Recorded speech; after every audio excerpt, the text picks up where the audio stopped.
চিংড়ি মাছের মালাইকারি তো অনেকভাবে খেয়েছেন।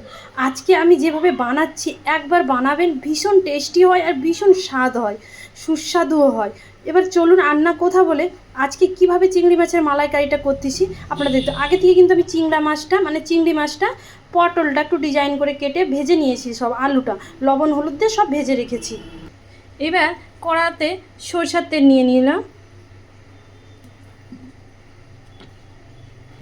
এবার এখানে কিছুটা ঘিও নিয়ে নিলাম। যারা রিফাইন তেল খান তারা রিফাইন তেল দিয়েও করবেন, তাও কিন্তু ভীষণ ভালো লাগবে। তেল আর ঘিয়ের উপরে সামান্য চিনি দিলাম। এবার গোটা জিরে, গোটা গরম মশলা, একটু জয়িত্রী আর শুকনো লঙ্কা দিয়ে দিলাম। এখানে তেজপাতা থাকলে তেজপাতাও দিবেন। এবার একটু জয়িত্রীর টুকরা দিয়েছি আর গোটা গরম মশলা, এলাচ, লবঙ্গ, দারুচিনি, শুকনো লঙ্কা, গোটা জিরে ভালো করে ভেজে নিয়েছি। এবার এখানে পেঁয়াজ কুচি দিয়ে দিলাম। পেঁয়াজের মধ্যে একটু লবণ আর একটু সামান্য এখন হলুদ দিয়েছি, দিয়ে পেঁয়াজটা লাল করে ভেজে নেব। সেদিকে পেঁয়াজটা ভাজা হতে হতে এখানে আমি বাকি মশলাটা করে নেব। কাজু বাদাম, নারকেল কুড়ো আর পোস্ত। চারমগজ থাকলে এখানে অল্প পরিমাণে চারমগজ দিবেন, না থাকলেও কোনো ব্যাপার নয়। পেঁয়াজটা আমার কিন্তু লাল করে ভাজা হয়ে গেছে।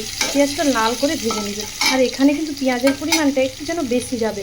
এবার এখানে আদা, রসুন, লঙ্কা আর পেঁয়াজ আর একটু জিরে সব একসাথে বেটে নিয়েছিলাম, সেই পেস্টটা এখানে দিয়ে দিলাম। এবার মশলার সাথে এটাও খুব ভালোভাবে কষাবো। এখানে অল্প পরিমাণে সরষে নিয়েছি, সব একসাথে পোস্ত, সর্ষে, নারকেল কুড়া, কাজু বাদাম একসাথে বেটে নিয়েছিলাম। এবার এখানে টমেটো, হলুদ আর লবণ একসাথে কিন্তু মশলাটা খুব ভালোভাবে কষাবো। এই যে লবণ দিলাম, কিন্তু আমি আর বুঝে শুনে কিন্তু লবণ দেবো না, কারণ লবণ আমি ভাজাভুজিতেও আছে আর এখানেও দিয়ে দিলাম।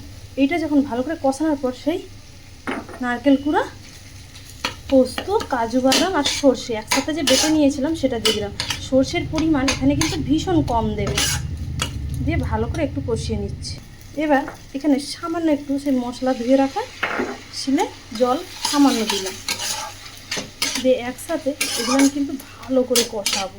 আমি যেভাবে আজকে মালাইকারিটা করতেছি একবার এটা আপনারা অনুষ্ঠান বাড়িটারিতেও ব্যবহার করতে পারেন, সবাই ভীষণ পছন্দ করবে।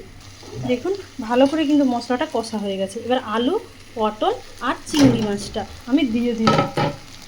এবার একসাথে কিন্তু মশলার সাথেও এটা উপরন্ত খুব ভালোভাবে কষাবো। যত কষাবে তত কিন্তু স্বাদও ভালো হবে আর খেতেও ভালো হবে। আর পটলটা যে ডিজাইন করে করে কেটেছি, দু ভাগ করে পটলটা কাটবেন দু সাইড দিয়ে, তাহলে পটলটার মধ্যে মশলাটা ঢুকবে আর খেতেও ভীষণ সুস্বাদু হবে। এবার ভালো করে কষিয়ে নিচ্ছি। দেখুন খুব ভালোভাবে কিন্তু এটাকে আমি কষিয়ে নিয়েছি। আর আপনারা সবাই ভালো আছেন তো? আর আমার রেসিপি আপনাদের কেমন লাগে অবশ্যই কমেন্ট করে জানাবেন। আর এখানে কিন্তু জল ব্যবহার করব না, এখানে আমি দুধ দিয়ে দিলাম। আপনারা কেউ যদি দুধের মধ্যে গোলাপ জল, কেওড়া জল, মিঠা আতর দিতে চান আপনারা দিতে পারেন, কিন্তু আমি দুধটাই শুধু দিলাম, আর কিছু ব্যবহার করিনি। এবার এখানে দুধ দিয়ে উপর দিয়ে কটা নারকেল কুড়া দিয়ে দিলাম। আমি যেসব রেসিপি বানাই না আমি কারো দেখি না, আমি নিজের মনে করে বানাই, আর সবাই বলে ভীষণ সুন্দর। এবার কাজু কিশমিশটা একটু ভিজিয়ে রেখেছিলাম, এখানে কাজু কিশমিশটা দিয়ে দিলাম। এবার একটু নেড়ে তারপরে এটাকে আমি ঢাকা দিয়ে দেব। আর যারা পটল বা আলু দিতে ইচ্ছুক নয় তারা শুধু চিংড়ি মাছ দিয়ে করলেও সেমভাবে তাও ভালো লাগবে। ওপর দিয়ে দুটো কাঁচা লঙ্কা দিয়ে দিলাম।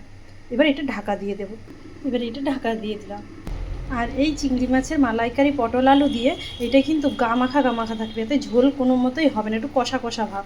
এবার যারা চিনি পছন্দ করেন তারা উপর দিয়ে সামান্য চিনি দিবেন, যারা চিনি পছন্দ করেন তারা এখানে হালকা একটু চিনিও দিতে পারেন। এর ওপর দিয়ে আরেকটু ঘি দিয়ে ব্যাস একটু নেড়েই আমি এটা নামিয়ে নেব। আর গরম মশলা যদি দিতে চান তাহলে বেটেই ব্যবহার করবেন, কিন্তু আমি তেলের উপরে দিয়ে দিচ্ছি তাই আমি এখন আর গরম মশলা ব্যবহার করতেছি না। এই দেখুন সেরা স্বাদের পটল আলু চিংড়ি মাছ দিয়ে মালাইকারি হয়ে গিয়েছে, বা চিংড়ি মাছ পটল আলু দিয়ে মালাইকারি, যেটাই নাম দিতে পারেন।